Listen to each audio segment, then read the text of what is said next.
Hi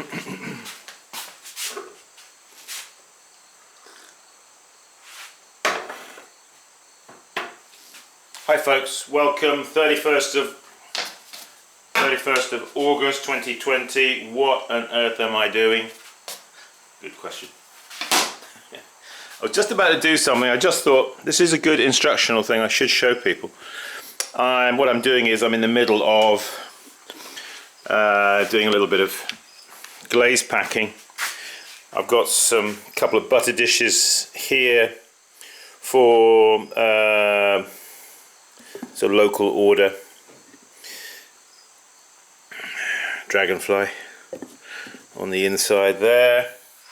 A couple of these little caddies that you saw me throw and finish, and I've just raw glazed those, and I've just banded them. They're just waiting for decorating, you know. I've got my good friend Tracy's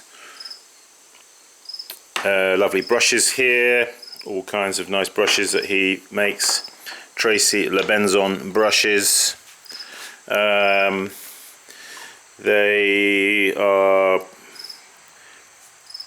very springy, and they give a real good tail. You know what, like when you're decorating with a brush, you want that tail to sort of flow out, don't you? So I do recommend them. You just might catch me using them as I go, you know. Anyway, so I just had some little getting these things into the kiln, as we do. If you are a potter yourself, you know what packing a kiln is all about. It's a little bit of a, you know. So I've just glazed these in a temaku. These are little cylinders, really, with rolled rims, which I turn into jam pots, mustard pots, honey pots. So I've just glazed those. I actually waxed on the inside. You will need to use wax when you're doing this kind of work if you're raw glazing, because if you do this, you apply the glaze on top of the raw clay, and then you've got to clean it back like you would do, like say there where I'm pointing with my finger. If you had a lid, you'd need to clean that away, the glaze, or the lid would stick. You'll find that if you don't wax, it's quite a job to clean that back. It's not like cleaning away glaze off of bisqueware. So yeah, so all these you know, I've glazed these. They're waiting to be wiped over. But I had this little guy, which is, again, it's just basically a fluted cylinder, and I glazed the inside, and now I want to glaze the outside, but I'm not finding I've got enough depth of glaze in my bucket. Now that's a common occurrence where you will find that quite often. There you see I haven't got enough depth to just dip it, so I've got to think, how am I going to glaze the outside of that now? So, oh, there's the phone ringing. Well, what we're going to do to that is just shut the door. That's how you answer that. So what I'm going to do is I poured a little bit of glaze here into this jug, and out from there into here. Let's put this camera on the tripod. It's just a quick clip, this. I just wanted to bring you in on this because I thought, you know, well, instead of making a mess of it, which people quite often do with their glazing, if you think things through a little bit, you can have better success. So you could try this yourself, see how you go. So yeah, so what I'm going to do is I'm going to use the banding wheel. I'm going to put my pot of glaze. Okay, I know it's a small pot of glaze, it's not like a great big thing, but you could still apply the same principle, the same method. So I'm going to put them there. Now I'm going to take this, and I'm just going to put it upside down like that. Alright. And then what I'm going to do is I'm going to have a sip of coffee. Cheers. Right. So what I'm going to do, basically I'm going to pour the glaze, pour the glaze. Now just this little bit here, let's see, bring this up to camera so you can see, I have waxed where the bevel is there. Plus, you can see here, if I just get it right, you can see a little bit more in towards the center. Okay, I've just put wax there. Now I'm gonna pour the glaze here all the way down the side. Just give it a blow off in case it's got any dust. Okay, let's do it.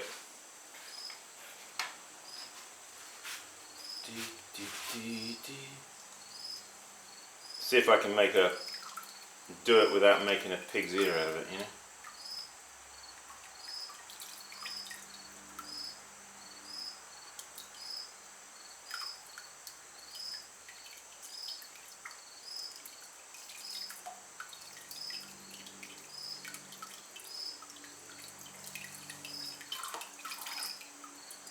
It's not easy,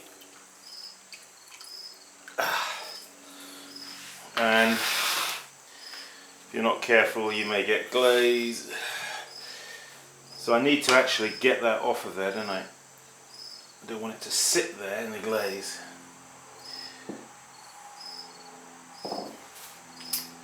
Well,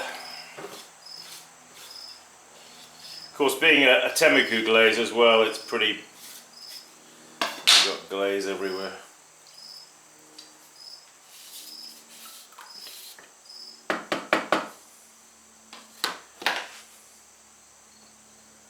I'm actually just going to dip that like that.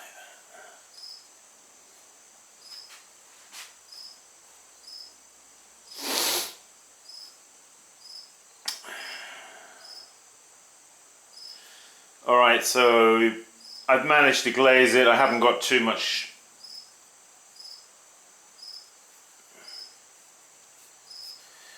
on the bottom there, and just around the edge here I had the wax. Always want to clean back so you have like a margin of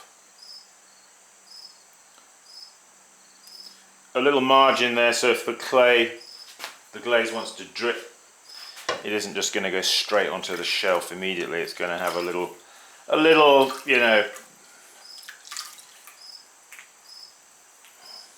a little margin there where it's going to have to travel before it actually goes down onto the shelf. Now, I'm just reflecting on what I did there. So you see the pouring needs to be,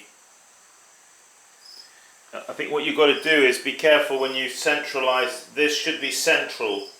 The pot should be central on here, you know, like that. And now if it's not central, when you bring it around, it's going to go not in the center. I don't think I had it quite in the center, but you get the idea. Okay, that's the important thing. If I was going to do it again, you see I think what I did wrong there actually. I hope you don't mind me sharing my mistakes with you, but these are things that happen, you know. We just gotta, you might as well know them and see them.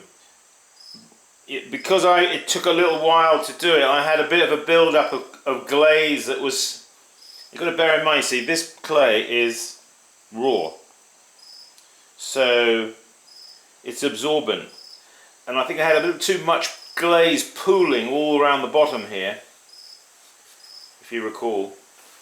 And of course the top of the pot, if you're not careful, is going to become like super saturated here where it was sat in the glaze. And I think if I was going to do that again, actually,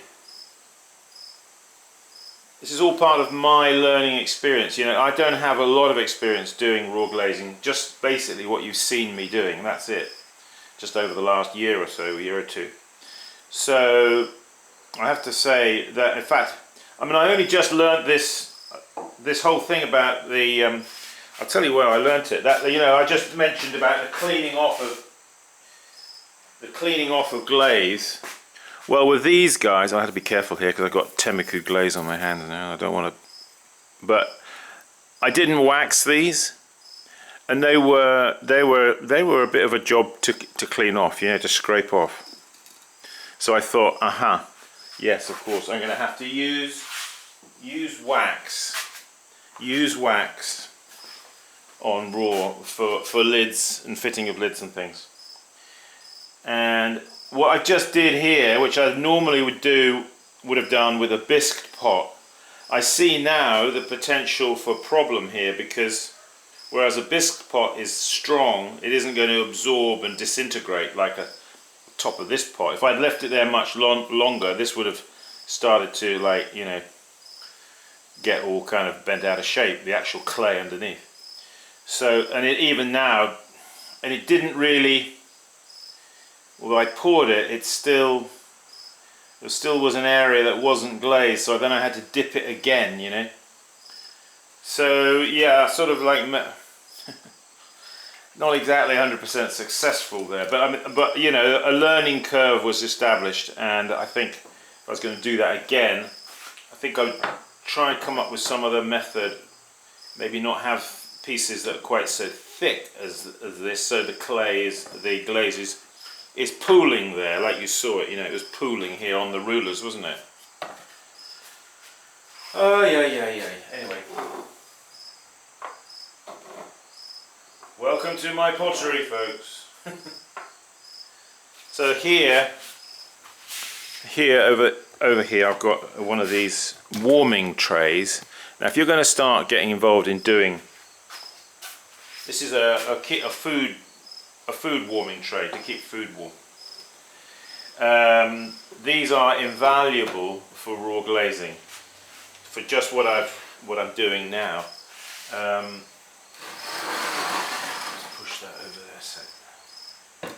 So I did actually have, and I'll just demonstrate here a little bit for you. So this was a lid I did earlier. You can see that I did wax it, but it still needs. The thing about temaku glaze is it stains everything. It's got a high iron content, you see. So you get it everywhere on your hands, and so just taking some care here.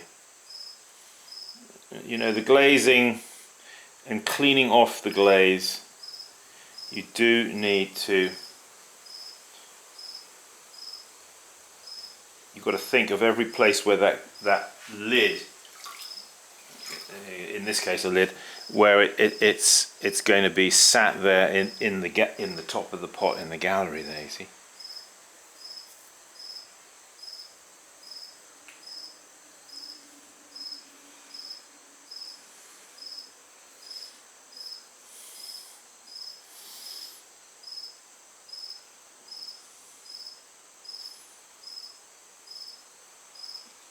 You pay for your mistakes, then you know how, don't you? You'll pay for the mistakes with a stuck lid that you can't get out if you don't do a good job of this. Anyway, so even though I waxed, it's still important to go around with a sponge, because you might find there's little globules of glaze that are still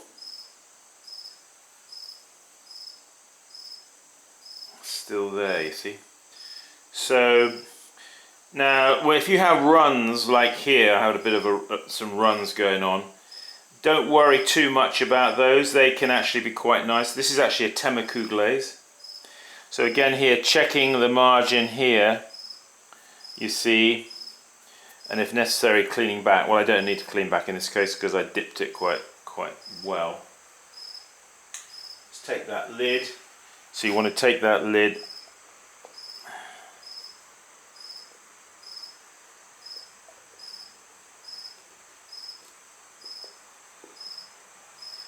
and you need to look You need to look carefully here where the lid meets the, you see what I'm doing? Where the lid meets the gallery here. This particular lid is kind of tight. So if you have a tight lid like that, you're going to want to be extra vigilant that you don't have, you know, glaze. You've got to think about glaze. You see, as it melts, gravity makes it slump. Okay. So if you've got a slumping glaze, it may look like it's okay when it's at this stage, but during the firing, the glaze is going to melt and slump. Gravity is going to cause it to slump down, you know. And so you just got to be very, very careful about that.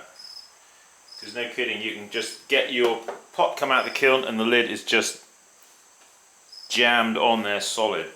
It's fused on. You're never going to get it off without smashing the pot. So I'm here because I'm being vigilant. I'm taking back the glaze. You see how I'm doing it with the sponge here around the edge.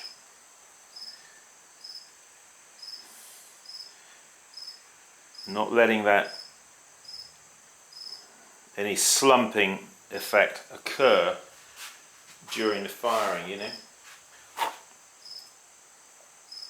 And then carefully put it back in position again, and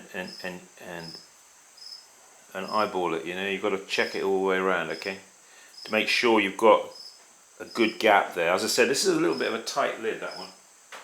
They're not all anywhere near as tight as that one. Okay, folks, just to bring you in there on some of the technicalities of glazing in this moment in time. I want to try to get some of these into the kiln with some tankards and some other bits and pieces. So thanks for joining me. If you're interested in Zoom clay, give us a shout. 45 bucks an hour. In fact, I'm going to upload, or I may have already uploaded by the time you see this video, a session that I had with somebody just recently.